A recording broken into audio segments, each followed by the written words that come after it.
am Lynn Westfall, AKA the Modem Lisa, which has been my business name since way back in 1999, when I was just in the end of my high school years and I started the business, but it's definitely evolved dramatically just as technology had. And I took a major detour into the corporate technology world for about 20 years. So I just restarted the business when I moved here to the peninsula. It's been about a year now.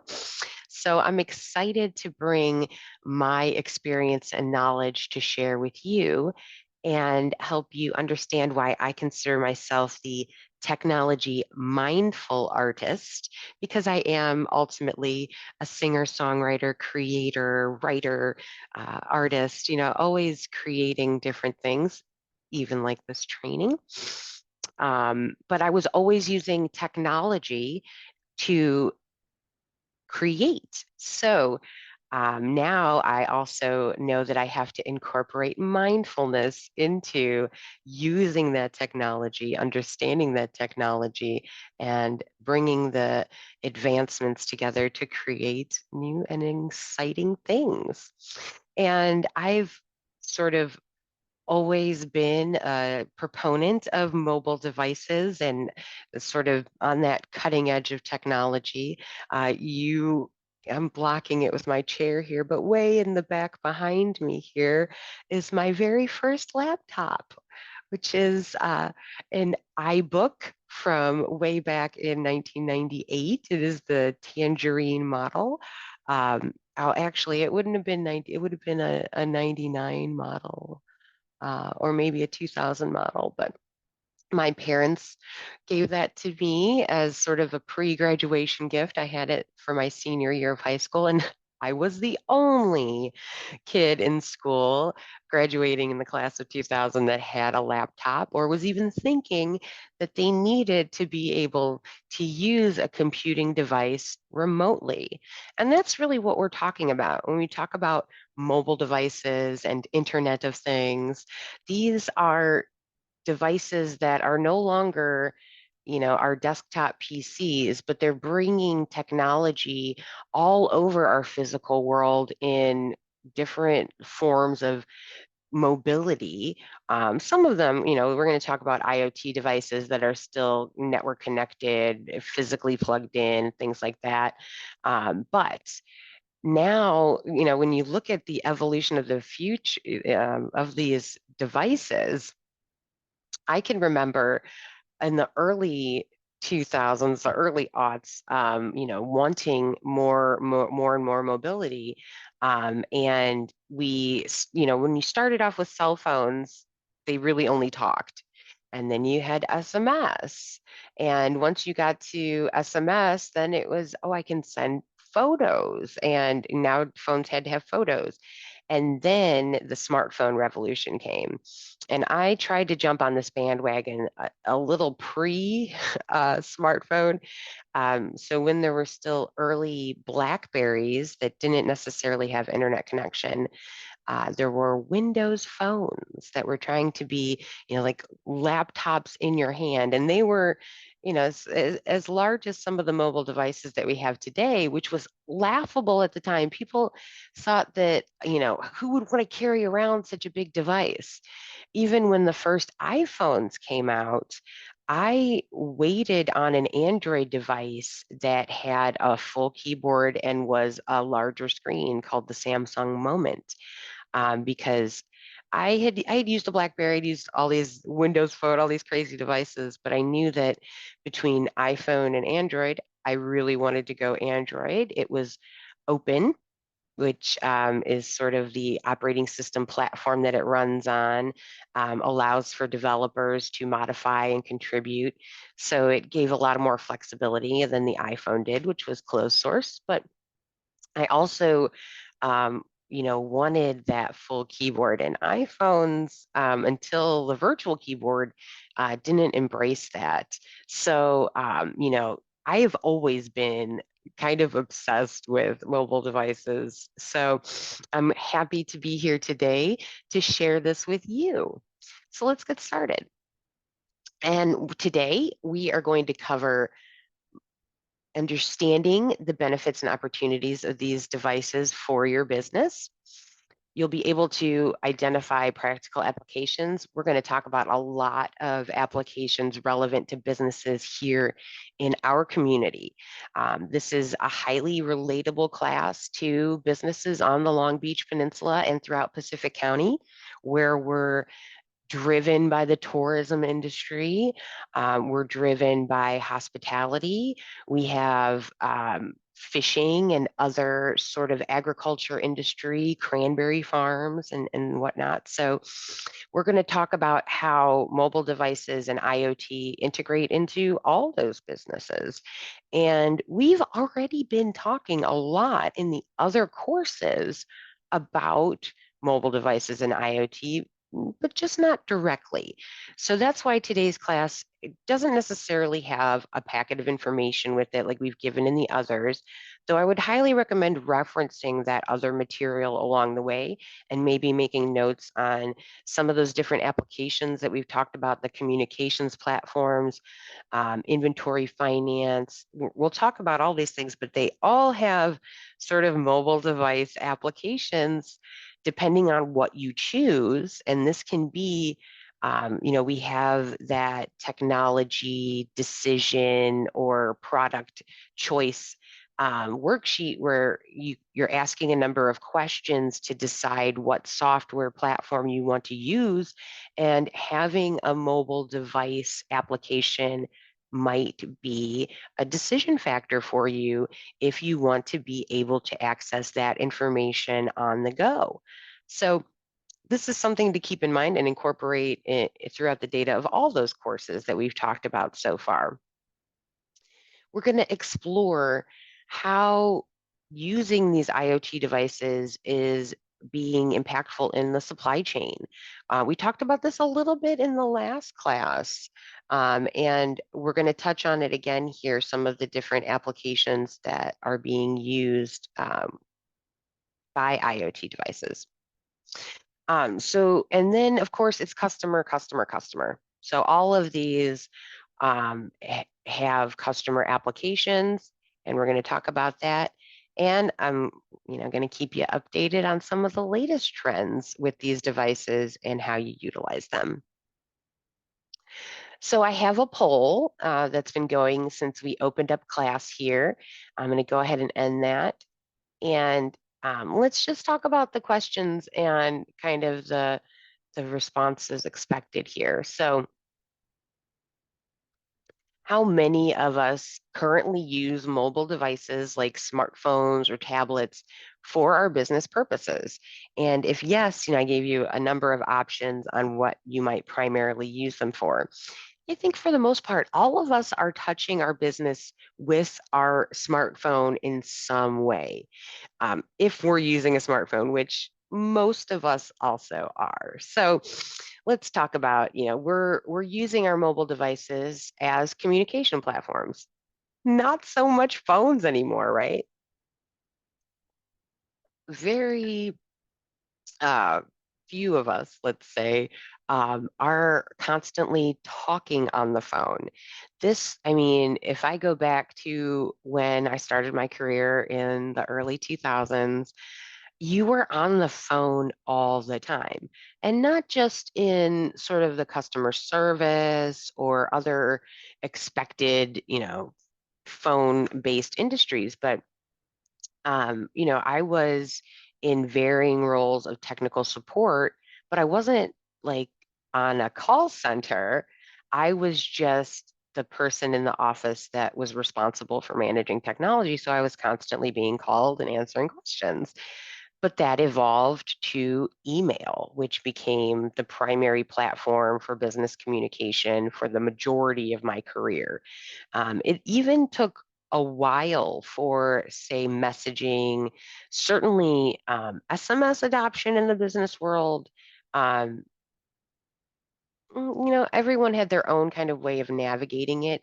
Some businesses it's much more effective for than others. So, but email, and now that being kind of the primary use at least for me, of my smartphone, I am probably in my email the majority of the time I'm doing business on my phone.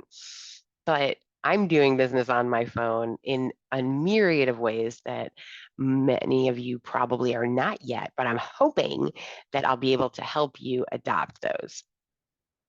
And then how many of us had heard of Internet of Things before this meeting?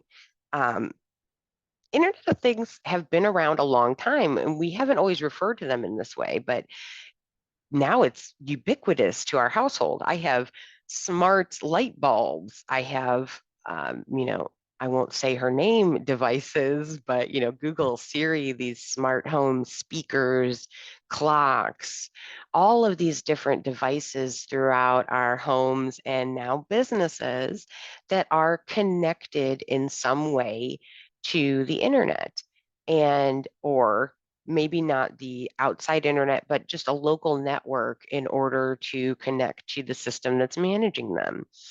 And some of the first, if you think about it, some of the first applications for Internet of Things is security. Security cameras have been around forever and evolving from closed circuit television or CCT type systems into Wi-Fi driven or network driven before that. Security cameras has made them more and more accessible and brought more features to them where, back in the day, you had to go rewind a tape and look through minute by minute to try to find something. Now you have still images along the way of the video that you can search. And with some of our new AI tools, you can actually have it describe the images to you so that you can, load in a series of images and say, which one of these images contains this? Excuse me. Which one of these images contains this thing? And then you'll know what image in the timeline had, the person in the black hat walking through your store that stole something. And you can go minute by minute and find that. So, Internet of Things has evolved in crazy ways for businesses. And we're going to talk about practical applications, how you can bring these into your business to make your business more effective. Have you used a mobile payment app like Apple Pay or Google Pay or Square? At this point, if you're on the peninsula, I probably all of us have. I volunteer at the Long Beach Welcome Center on Sundays. If you're ever bored, stop in from 1 to 4. I'm there giving out the information to all our tourists. And we use Square there when they purchase some of the merchandise. So it's like the charm trail stuff. So that has to be purchased with cash. It is a Square device. And if they're purchasing shirts or other merchandise that we can accept, they accept Apple Pay, Google Pay, credit cards, all because of that Square. You can do most of those activities right from your mobile device as well. If you use Square, you don't even need a swipe. You can't little swipe device attached to your phone. You can manually take credit card payment. You can utilize PayPal to shoot an invoice to that person that's standing in front of you. So using these mobile payment applications, mostly, when you're accepting payments, it's going to bring you efficiency. But think about how your business may also want to pay mobilely for different things and create specific mobile payment avenues to allow your business spend to be more organized when you use mobile devices. I would definitely keep that in mind. And then finally, how many of us have experienced challenges with connectivity or internet access here on the peninsula? I happen to be blessed in being in a spot on the peninsula that has a great spectrum internet connection. And that's why these Zoom classes work just great. And I don't have any problems with connecting every light bulb in my house and dozens of devices to my Wi-Fi network and having it all run smoothly and stream, 4K video without blip. So I'm very lucky, but I know there are places on this peninsula where connectivity is an issue, and you may have to overcome that with different services or considering different devices in those cases. So hopefully we'll continue to see improvement on the peninsula because there are a lot of people, including people working for the Economic Development Council and the different chambers of commerce and merchants groups throughout the peninsula. And of course, our um, leaders, our mayors, our county leaders are all working towards bringing better internet access to our peninsula. So I think we'll just continue to see things improve over time. So let's talk about mobile devices. I think this is what we're most familiar with. We're talking about mobile phones, tablets, even smart watches and different wearables, Surface tablets. You can do so much with these devices now. You can have employees accessing data and applications. And of course, there's all of the apps associated with the different business systems and platforms that your business uses. We just talked about mobile payment platforms. We talked about what we use our devices for personal and business uses, like email, calendar management, document viewing and editing. But really, the question is starting to become, do we need computers anymore? Mobile devices are less expensive than computers. And oftentimes you have people that already have the device. And as a business owner, business leader, you'll want to consider if your business is responsible for buying those devices. But we'll talk about that a little more. And overall, these devices don't cost as much as traditional computers to maintain. They're not as likely to need replacement as quickly, though it depends on what your business needs are. Sometimes, if you're really an intense mobile device user, you have to consider upgrading every 2 years rather than an intense computer user that can probably go 3 to 4 years, if not 5 years, which is a kind of a typical cycle for computer replacement. But these devices are very flexible. We can take them easily. A laptop is still, there's a little more to it. Maybe you've purchased the brand new iBooks, the MacBooks that are incredibly thin and light. That's almost just like carrying around a notepad or a piece of paper, maybe even lighter than a notepad in some cases. But with these devices, you're able to do what you would do on one of those laptops for the most part, though we'll talk about why computers are still needed and sometimes better. These devices are often directly integrated with the cloud apps. When we talk about Google devices, they're built for things like Google Drive and Google Docs. When we talk about Apple devices, they're connected to the iCloud and all of that goes with that. But a lot of the mobile applications too are just, they're gearing their development of these applications more and more to mobile because of the affordability and flexibility factors. And then, of course, because they're so user friendly.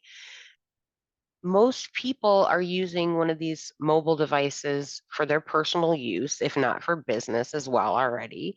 So they're probably one or the other familiar. Not everyone is like me and wants to experience every device that's out there. So they usually are going to be geared towards either iOS, the iPhone, um, iPad, and other Mac devices, or they're going to be geared towards Android and that Google platform. Now, you might be wondering, well, where does Microsoft fall into all of this? Because they do have Surface tablets, But we don't see a strong use case for Windows-based phones. They're out there, don't get me wrong. But in general, when it comes to mobile cellular type devices, mobile phone type devices, you're going to be talking about iPhone or Android. When it comes to Android, you have many manufacturers involved. You have Google, Samsung, and other ones to consider that are kind of, I know there are other manufacturers out there, but I don't necessarily consider um, other device manufacturers for my Google devices, just based on historic use. But Google devices, because the platform is open, you see a lot more manufacturers making Google devices. And then on the opposite side of the phone, iPhones are just developed by Apple, and the applications can be developed by other application developers, but they have to be part of the Apple program in order to have those applications available to the public for download. Now, similarly, in order to get to the Play Store, there are regulations and requirements. They're just different. And those developers are given more access to the underlying details of the operating system because it's open. But because these are such ubiquitous devices, it can really reduce your training time, user adoption, and this makes them a great gateway to your customers because your customers are using them.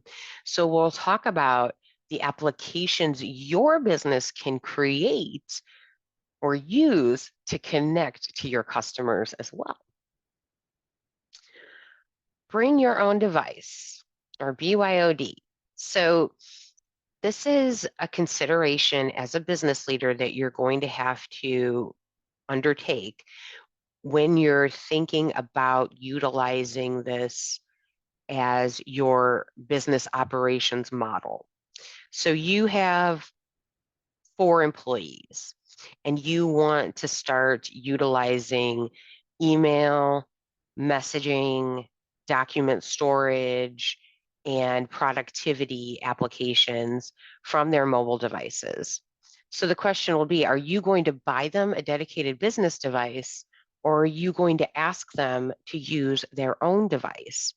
This is in the corporate world, this is something that all businesses had to think of as we evolved into being more and more mobile. And certainly once COVID hit, almost no business could avoid this concept because all of a sudden you couldn't have people come in and utilize point of sale systems or kiosk systems, shared devices, or if your business only supported having desktops, you had to consider, like, do I go out and I buy everybody a laptop to take home? Do I send their physical device home with them? What do I do? And bring your own device became a much more viable option. And the pros are, obviously, it's going to save you as a business owner or business leader the cost of buying and maintaining that device. The user is going to be more familiar with the device they already have than something new that you buy for them, no matter what we're talking about. It could be two similar Android devices, but a Samsung versus a Google has different software. So by allowing bring your own device, you're allowing them to just continue to use what they're already familiar with. And it's allowing them to work remotely. So you're enabling them to use what they already have to get the job done from anywhere now. But there's downsides. So security risks, when you're allowing someone to use their personal device, they may not have any kind of antivirus or anti-malware software. They may not be updating their device regularly. So you can potentially put your data at risk because the user's device is not secure. So there are things you can do in order to overcome that, but supporting these can be challenging. if you're used to having, I know this device because I bought it for the business and I set it up and this is how it works. And now you have to explain to someone else, maybe over the phone or video chat, you're trying to explain how to access the business documents on a device that you've never used. Or if you had IT support staff or IT support consulting, now they have to know and understand a number of devices, based on what you're using at home. And half of the team uses iPhones, but half uses Androids. So that support staff has to know both. And that can be challenging for some people.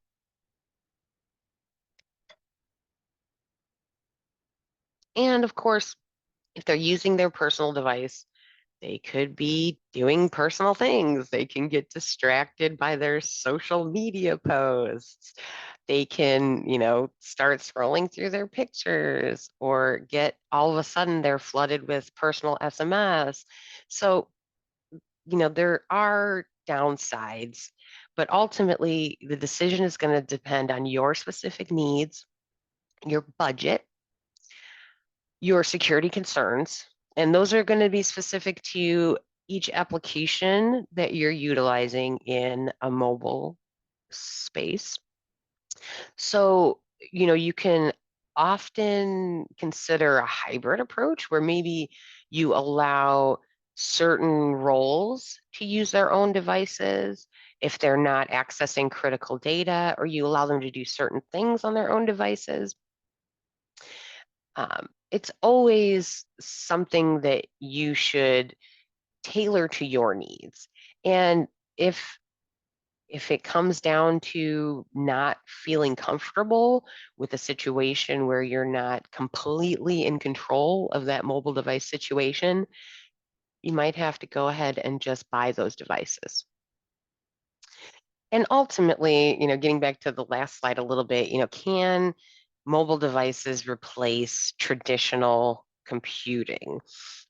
Having a laptop, having a PC or a Mac desktop, there are still sophisticated activities that can't happen easily on mobile devices. For example, I am a very heavy Excel user. I love to analyze data in spreadsheets and organize, but I am crippled when I try to do this in a mobile sense. Even using the online version of Excel when I am on a sort of a remote device or trying to do it from my cell phone is painful. I miss having the full functionality that comes with the desktop version.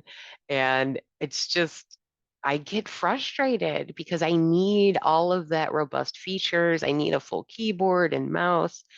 Um, if I'm doing graphic design, video editing, music editing, you can do pieces and parts of those on mobile devices.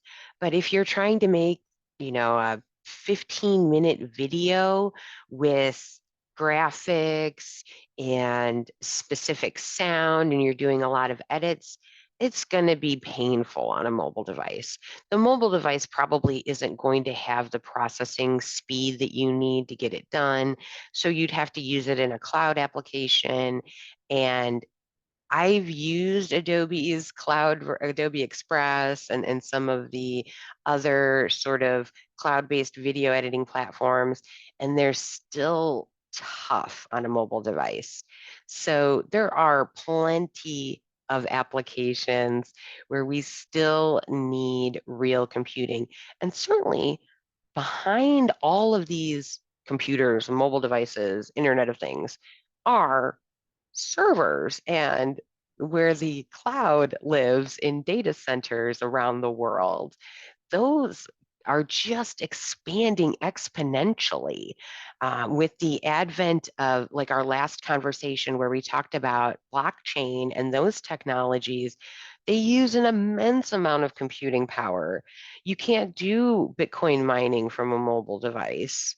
Well, maybe you could, but mm, It's just not advisable. Um, but artificial intelligence platforms, some of them you can't even run from a desktop computer that's not crazy powerful. You have to run them on a server that has specific processing, CPU devices. I'm trying to keep it as simple as possible without falling way down a rabbit hole of all the immense technology that is needed to run some of these new web and AI technologies. Really, the computing needs of some of these technologies isn't fully known yet. And there could even be environmental impacts that we're not considering because they require so much. So obviously there's going to be different levels of connectivity. And in our next class, we're going to talk about AR and VR. And those are types of mobile use. We'll talk a little bit about, we'll mention a couple things in here about, but virtual reality devices are mobilely connected and have the potential to augment, not to mix phrases there, but the computing experience. So you may still need a traditional computer in your household. You'll just never need to touch it anymore. So lots of exciting things, like the exciting Internet of Things. So what am I talking about, Internet of Things? These are, the network of physical devices that are technology enabled. And I mentioned some of the ones in my household, my lamps and devices, but in a business, there are a lot of different sensor devices. There are even vehicles and appliances are considered Internet of Things now as they become more and more connected. Typically, they're going to have to have some kind of connectivity, right? Wi-Fi, Bluetooth. Some of them are going to be cellularly connected, but they're going to need to be connected to some kind of platform. Maybe you're running that locally, but most likely that's going to be a cloud platform that they're connecting to. And then from there, there's related applications to manage these devices, to gain the data from these devices. Some of that you can do on a mobile device. If we're talking about my lighting again, not to harp on the same topic over and over, but I can manage that, with my voice through the other Internet of Things devices in my house, or I can pick up my mobile phone and with a touch of a button, I can start turning things on and off. Or you might be familiar with being able to look at your security camera footage right from your mobile phone. So, right, this is a whole interconnected environment that we're dealing with now. If you look at the image, it really is a spider web surrounding us, the World Wide Web surrounding us by interconnecting all these different types of devices that are either providing a function, collecting data, sensing something, tracking something, monitoring something. They really enable businesses to collect real-time data where in the past maybe you had to handwrite things. One of the local applications of an IoT device that I'm familiar with, again at the Welcome Center in Long Beach, if you've ever walked in, you'll hear a little doorbell ring. And that is an IoT device that tracks how many people we have coming in and out, because that's tied to how the Welcome Center stays funded through the county. So in order to, you know, show that we have a purpose, we have to know that there's people coming in and out that need the services that we provide. And that's just one of the simple ways is, knowing that someone's entered your business and needs your service. Being able to know more about that customer journey, we'll talk about. So what do these all need? They all need that connectivity that we talked about. So that means you have to have the needed connection. So if it's a Wi-Fi device, you need to have a network that is accessible to those devices. Not all Wi-Fi devices are created equal. Some of the older devices only ran on certain 2.5 gigahertz channel, and now most things are 5 gigahertz. 5G is kind of a loaded term, but there is this concept of bigger bandwidth connectivity, but some of those devices still need to get to that older network. So most of your Wi-Fi routers are going to support having both of these networks. You can usually, with your Wi-Fi router, create multiple networks for your devices to connect to. So you can have a separate device network than your phones connect to or your TVs. You could have, your cameras on a separate network than you connect your computer to. And this separation in Wi-Fi channels can allow for enhanced security. Because I highly recommend once you have your Wi-Fi set up and you have all of your devices connected, you shut off the ability for your Wi-Fi to be discovered unless you're creating a guest network where you're allowing guests to access.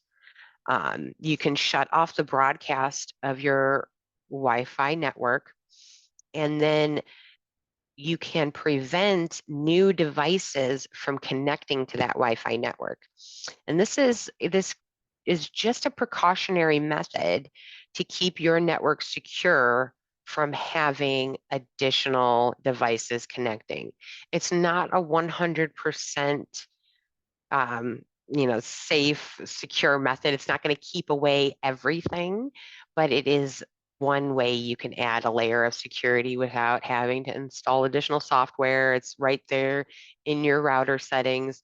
If you use Spectrum, you can get to it from the Spectrum app on your phone and modify your wireless network name, which I do love to mention to everyone since we have so many Spectrum users in Long Beach and throughout Ocean Park and the whole peninsula and county, I'm sure. Um, Change your Wi-Fi network name and password from the default that was given to you by Spectrum. Not only does the Spectrum person know this information, and they probably don't care, but there is very common patterns to the defaults that they are creating. And that's just opening you up to potential security risks because everyone knows that, Spectrum 5D has a 5-letter word and then 3 numbers after it, and it's all lowercase, and there's no characters to it. So it's not very secure. I gave a class at the Peninsula Senior Center on password management and for even your Wi-Fi network, and you're all going to hate me. You should have at least a 14-character password, and it should have uppercase, lowercase numbers, and characters, depending on what your network supports.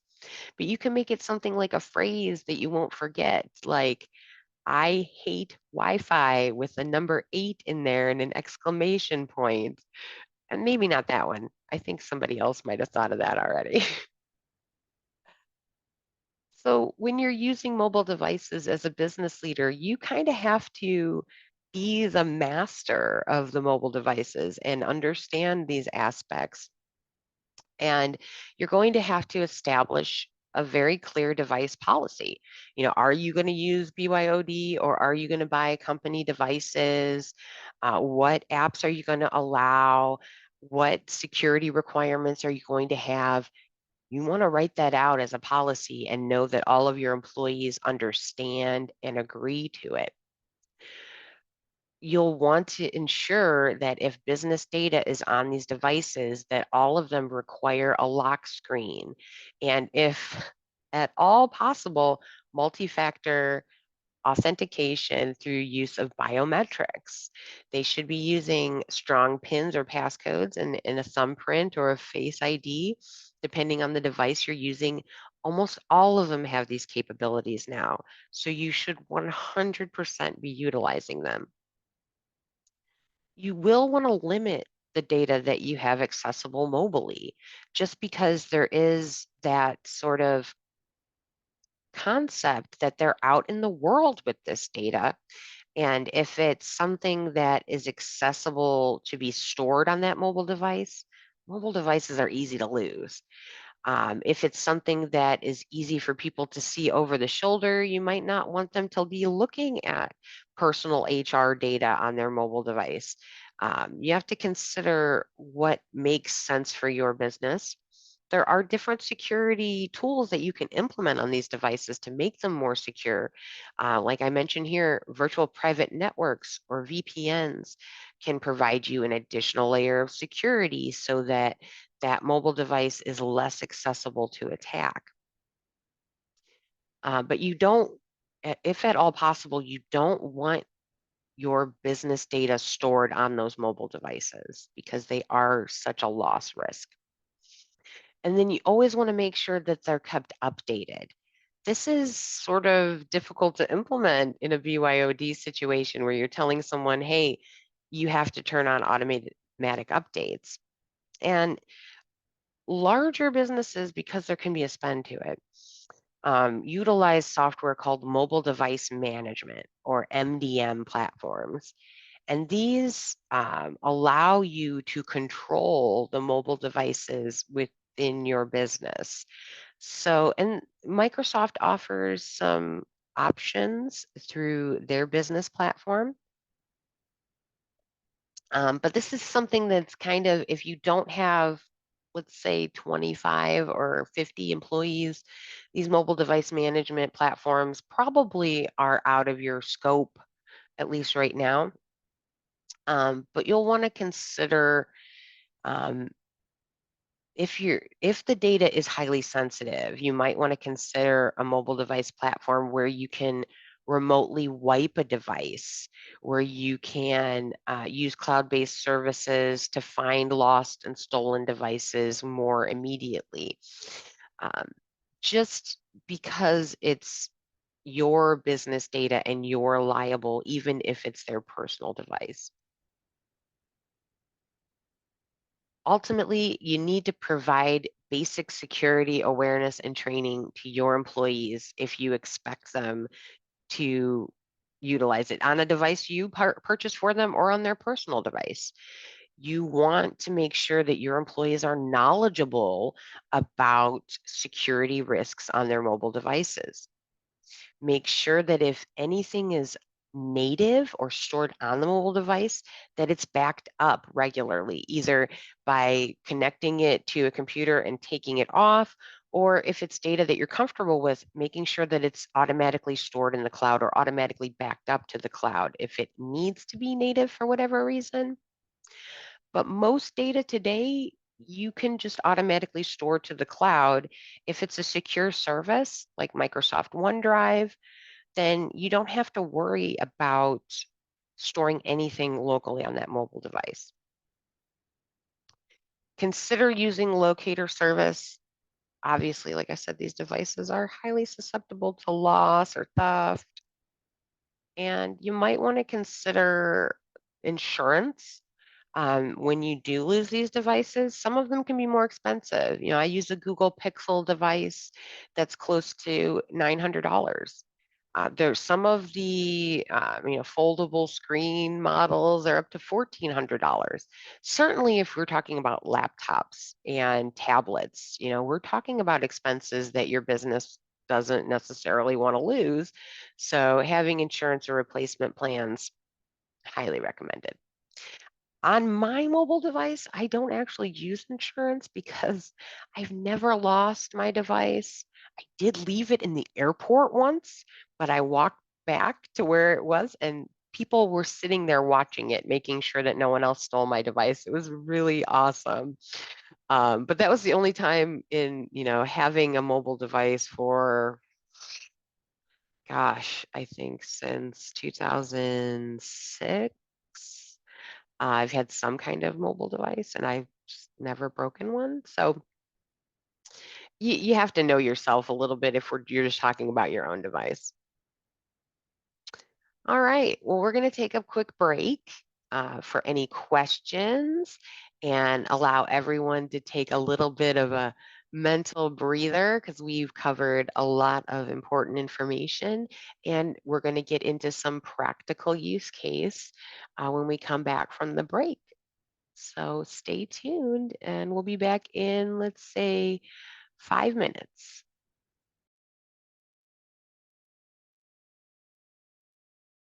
Okay, welcome back. Well, let's get back into our conversation about mobile devices and IoT. How can we just use what we got, right? We're talking about we all got these mobile devices. So, how do I use my mobile device for my business needs? And how do I think you should be using it? Well, first, you better be taking notes with your voice.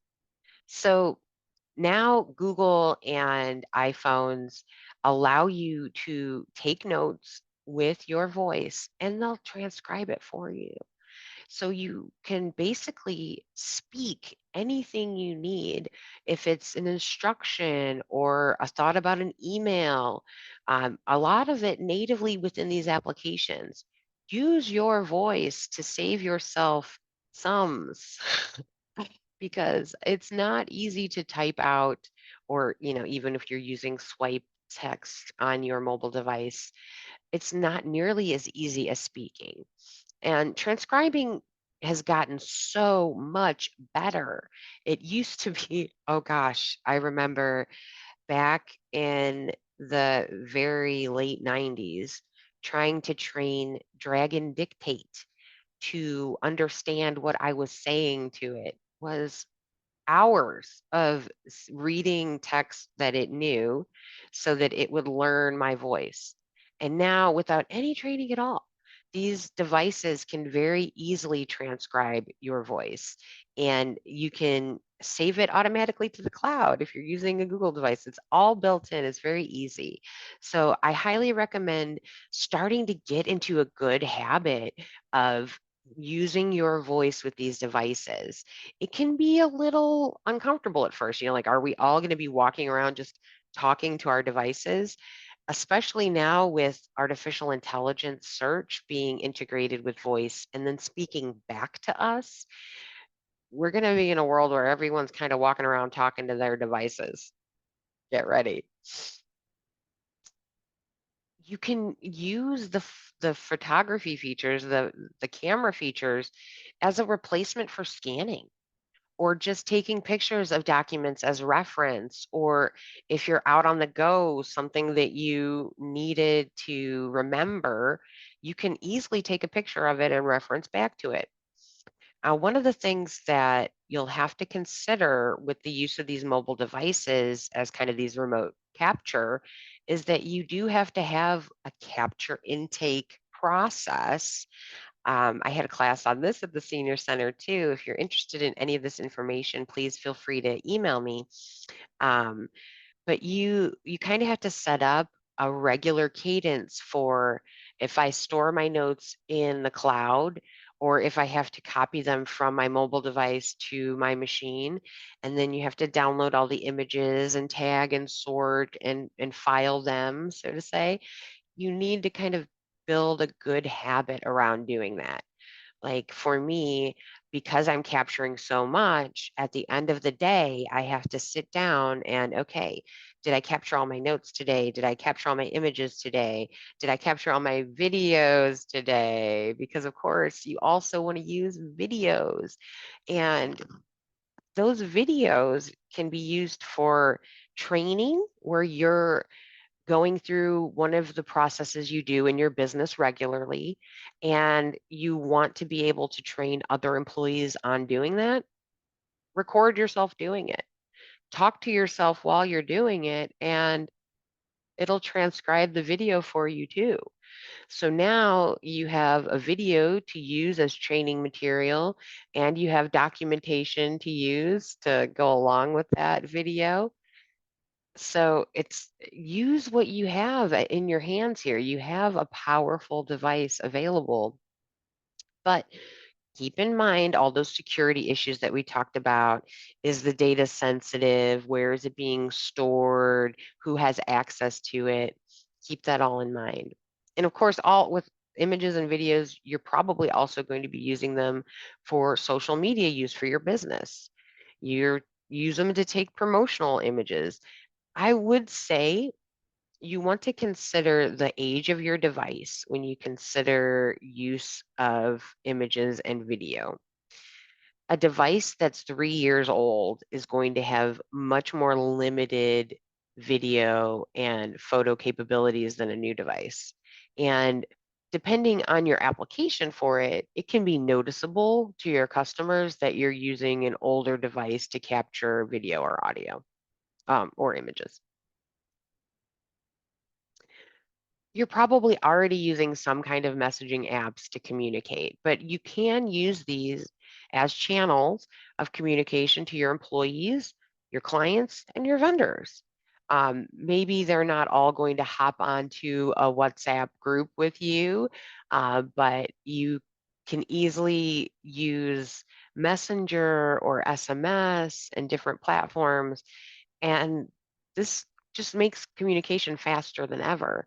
Are you expecting a delivery today? If that delivery driver has your phone and can message you, if they get there and your business is locked, they can send you a text message. And if you're on the peninsula, you can get there in 20 minutes or less, probably. But depending on where you are in the county, that might not be the case.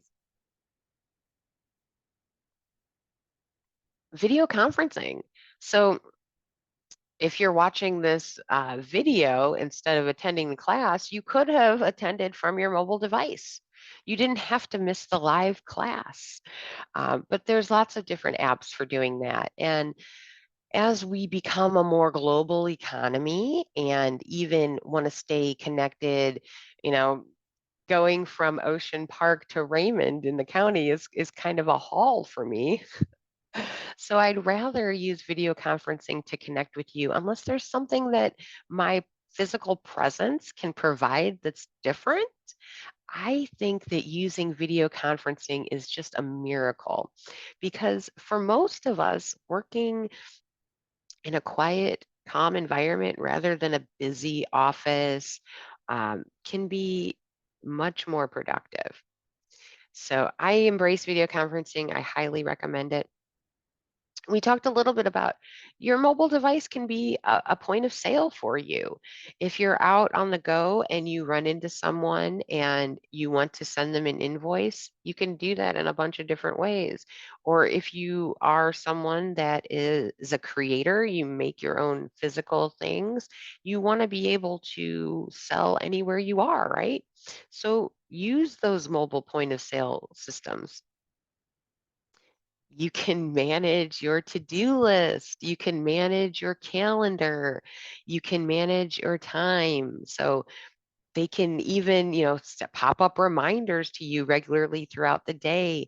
You can create a whole schedule that way. We've talked about this in other classes, and I have some fun stuff on my YouTube channel about using AI for this purpose. Um, but your mobile device can be kind of your you know, daily timer. If you only want to work for 30 minutes on each task, you can have a timer set that goes off every 30 minutes. Your mobile device can be used for so many things that you might not be thinking of. But of course, cloud storage and file sharing, all of the applications that we talked about in the courses before this in the tech workshops, the Microsoft, Google, or Zoho, or any of those other business platforms where you're storing your emails and data and communications and calendars, they all have mobile apps that you can access them through that are more powerful than just doing it through a website. But all of them are also then accessible just through the browser on the mobile devices. But your CRM platform, where all your customer data is hiding, your inventory platform, if you want to utilize your mobile device as an integration into your inventory platform, so powerful. We're going to talk more about that as one of the use cases coming up here. But all of those applications that we talked about, are applicable to your mobile device, including social media and artificial intelligence. So again, mastering your mobile device and everything that you can squeeze out of it is critical for any business leader, entrepreneur, whatever you're doing. I don't think there's any industry that mobile device use is not applicable to anymore. And of course, you can also implement marketing strategies. There are different location-based marketing strategies that are kind of interesting through Foursquare and Facebook Local, Google Maps, Google Business. So these are different things that, based on your mobile device, can alert you to customer and customer trends in your area. So we talked a little bit about this in the blockchain conversation, but our supply chain can utilize that blockchain application in mobile devices to create sort of end-to-end supply chain security and transparency. I mentioned the seafood traceability concept of bait to plate, where you want to know what bait was used, where it was used. All that requires that you have these IoT devices like RFID identification, or even just using simple barcodes that you scan with your mobile device, or those barcode devices are IoT devices as well. If you use advanced RFID tagging, you can have devices that are handheld that scan those. You can even have facility devices. In some of these packing and packaging facilities, they actually have different scanners that go over sort of supply belts, and then they know, oh, okay, this fish or crab or whatever it happens to be has this tag on it, and it just passed this part of the processing process. It's pretty intense what you can do with these technologies, but there's a cost, there's a management, and we'll talk about that at the end. Um, I talked about how Walmart uses blockchain technology in their process to create safety, quality, and environmental sustainability. And all of that blockchain software is reliant on IoT devices throughout Walmart's facilities, whether it be their vehicles or their packaging having the right scanning mechanisms on them. These are all devices throughout their facilities, but they also have sensors that detect when things are going in and out, that can detect temperature in facilities, um, make sure that the frozen food section is at the right temperature, or if there's moisture in an area where everything has to be dry. Data centers utilize a lot of sensors to make sure that the heat in a data center facility doesn't get too hot. Obviously, you don't want any moisture or sometimes specific air particulates if it seems like there's contamination in the air that would get in the filters or fans of devices. There's so many applications for these IoT devices throughout the supply chain to give these products that we're processing or even documents. I worked for a company that was involved in digitizing physical documents, and you might have 1,000 documents in a group, and you have to make sure that that group of documents was all handled properly, and that the chain of um, ownership or the chain of control of that document was not broken in any way, and having tags and devices to scan those tags along the way as you intake different things, as you collect information. It's just taking out the manual parts of these processes and replacing them with devices that can automatically collect and track that data. So let's talk about something a little, popular here on our county, and that is hotels and rental properties. And a lot of these things are going to be ubiquitous to managing any facility. But when we talk about, having a hotel or a vacation rental, if you can allow your visitors mobile check-in and check-out from their device, you're saving their time and making their life easier, but you're also saving yourself having to have a resource there to check them in and check them out. And ultimately, what is that person really doing other than saying, I received the key or I received whatever back?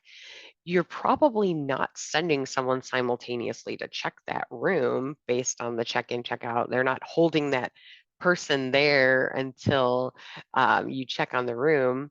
But, so you want to make that process as seamless as possible. You can let mobile devices be your room key instead of having to worry about having key cards or actual lock and keys. You can now use these smart locks that connect to apps and give people temporary access. You could also use smart codes where you're changing them every time someone stays.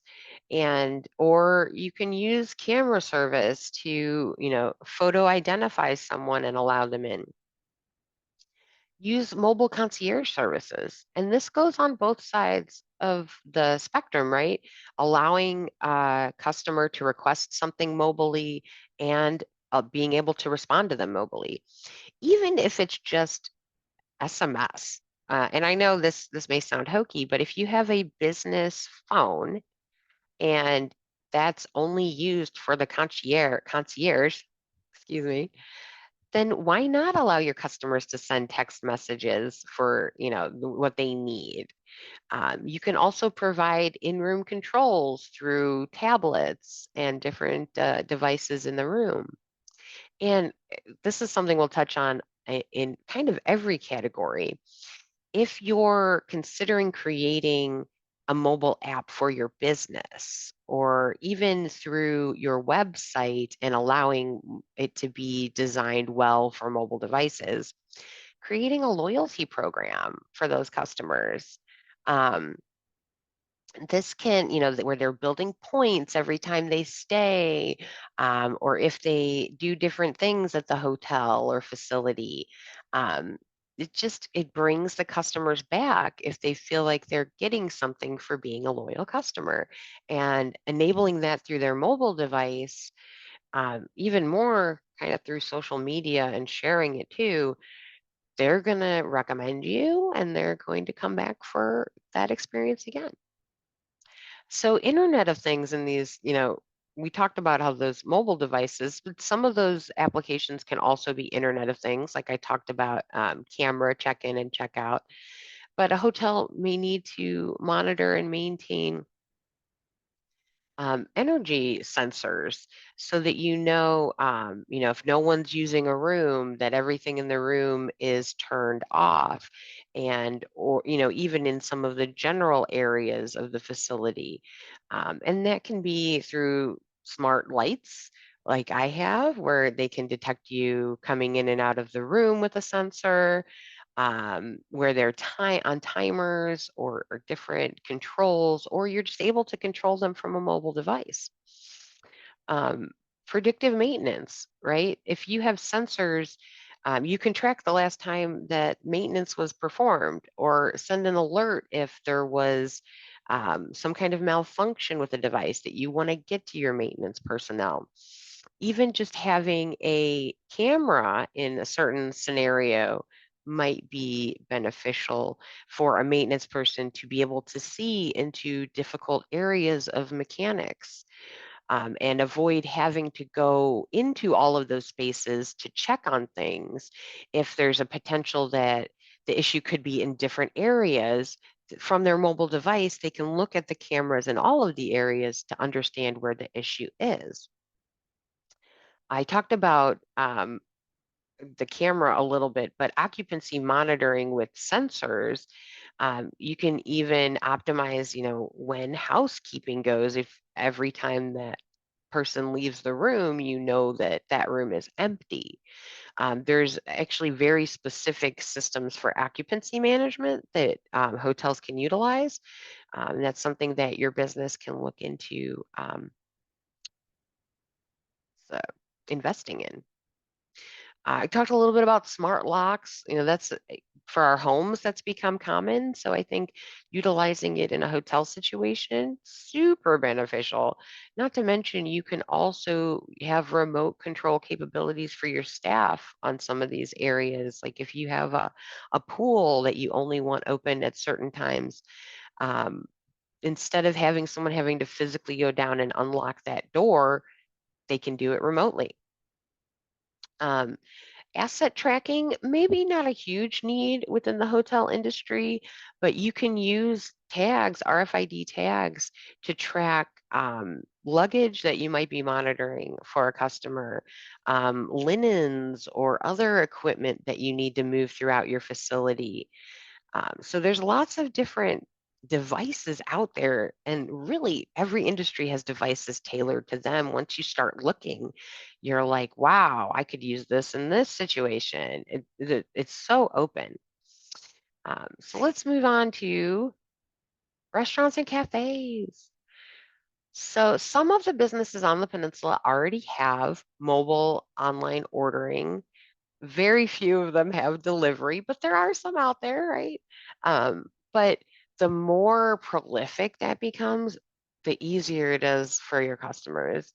I moved here from Cleveland, Ohio 2 years ago, and where I lived in the city, I could have anything delivered pretty much until 2 in the morning at my house. And by anything, I mean absolutely anything from the stores to restaurants, unique niche food. I'm vegan, so my food interests are very niche, and there aren't many restaurants that catered to me. Though in Cleveland, I could have vegan Alfredo delivered until 10 p.m., and it was no big deal.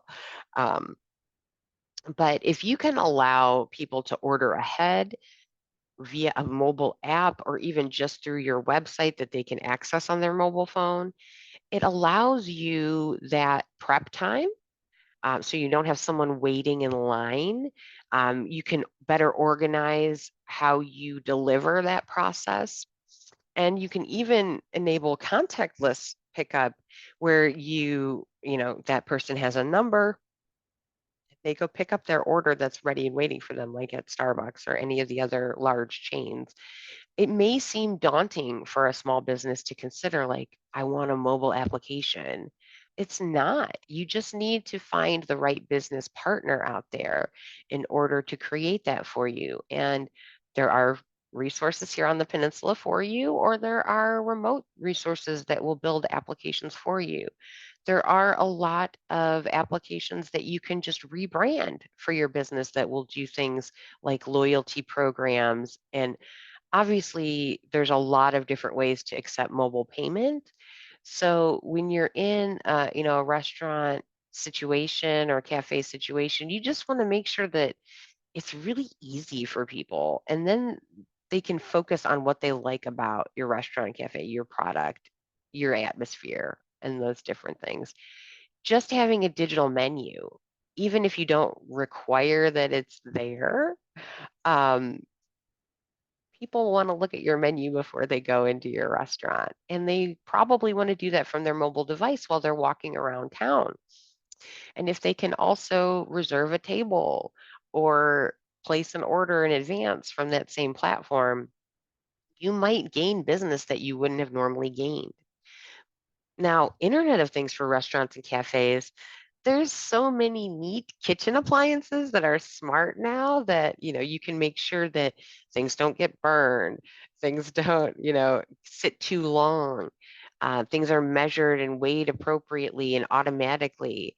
um, And all of this is just to make it easier for you to run your business without having to be hands on all of the time. When I mentioned things like smart waste management, IoT enabled waste bins are available for your restaurant to monitor fill levels and alert the staff when they need to be emptied. I mean, how cool is that? No one likes going into a restaurant where the trash bins are overflowing. And customer traffic, what are the peak hours that people are coming in and out of your door? You don't necessarily want to go back and count receipts. You can.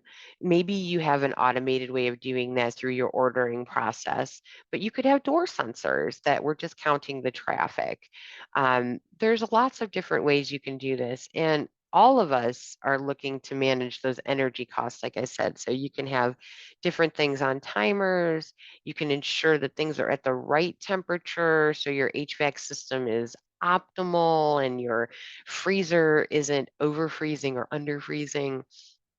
All these different technologies that are easily accessible, but can bring real difference to your business. And of course, we have a lot of retail shops here. They can take advantage of having a mobile application too. They can then allow people to look through their catalog mobilely. That might, maybe you still want to bring them in the store. So you just show them what's on special. And then you have a loyalty program for every time they stop in the store, even if they don't buy something. Of course, you want to allow mobile payment. Maybe you want a map to help your customers get around your store if it's big enough, or just know where things might be in your store.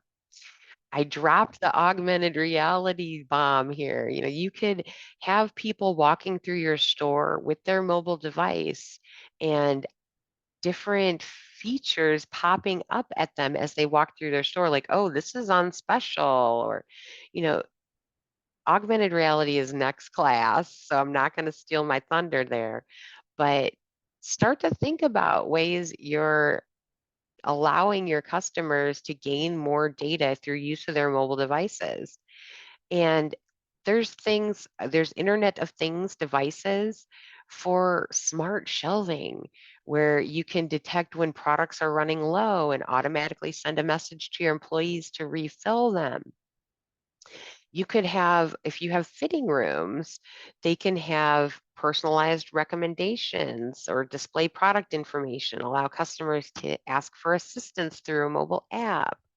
And of course, when we're talking about retail, security and theft prevention are an important topic. And using cameras and sensors, having RFID tags on your merchandise, all of these different things can be automated to really make your store kind of an automated process. You could even have people do self checkout and not have someone there with the right camera system and sensor system. But, as we all know, having that personal touch is still important. These devices are unlikely to replace people and entirely and having a people experience. As we've seen, people are still hesitant to embrace fully automated experiences like you may have when you go into a Taco Bell and you order from a kiosk and it's just brought out and there's no real human interaction anymore. While people are slowly adopting that, it is kind of a slow adoption. There's still a lot of desire, especially in tourism, right, to have a personal touch. So all of this sounds great. We want to use things that make our business run faster and more effectively and require less people and require less resources and just streamline things. But there are challenges, right? Connectivity, like we talked about, not everywhere on the peninsula has an amazing internet connection yet. So you may have to consider how you get the best connection in your environment. And depending on your building, you may have areas that need a Wi-Fi repeater. If you have a lot of brick in your building or metal, it can be difficult for that signal to move. But there are ways around that. There are more powerful Wi-Fi devices. There are repeaters, like I said.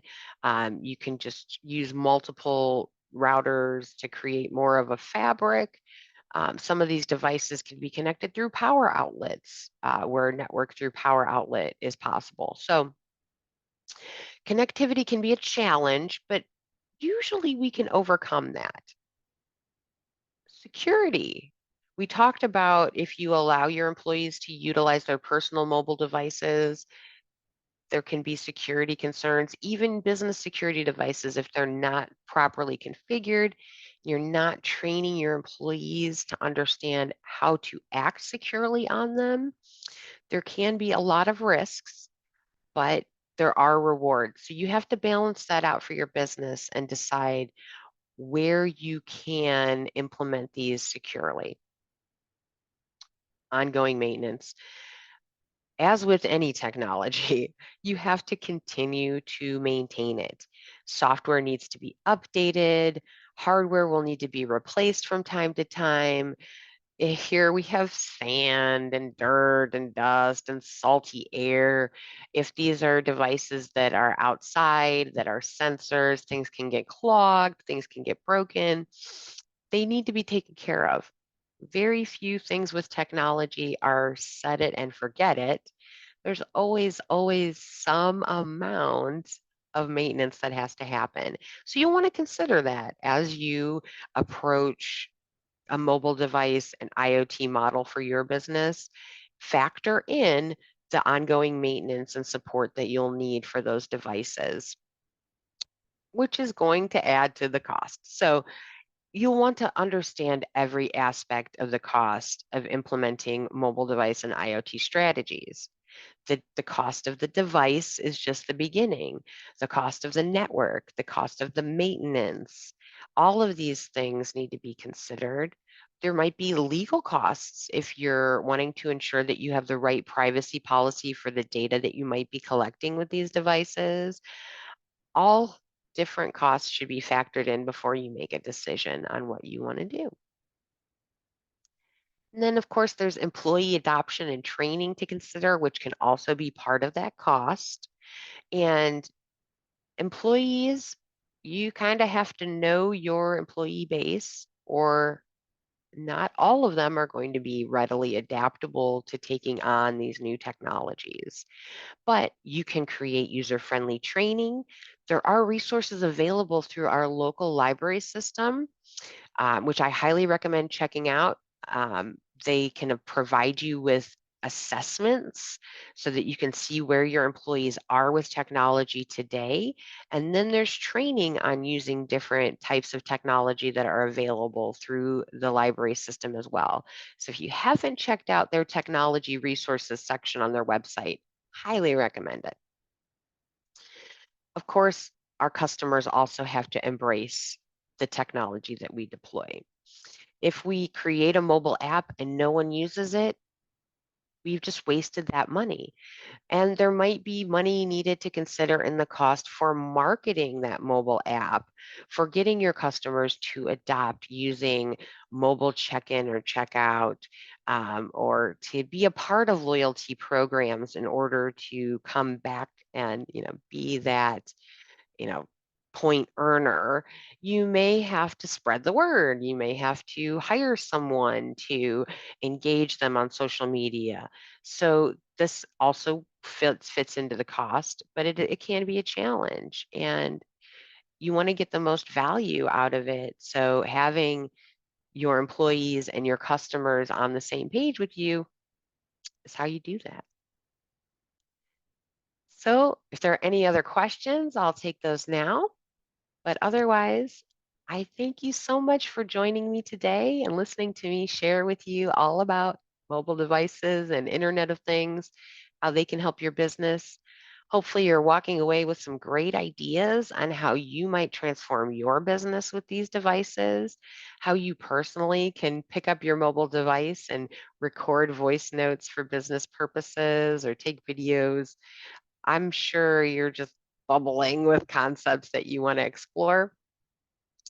But don't forget, on Wednesday, just just this Wednesday at 11:30 a.m. We're going to be back talking about virtual and augmented reality and what this might mean for your business. I dropped the AR, the augmented reality bomb, a little bit earlier in the retail section, but really any business can start to consider augmented reality as a marketing concept that can get people excited. We're not in the world of the Pokemon Go augmented reality anymore. Things have moved forward. So I look forward to sharing that with you on Wednesday.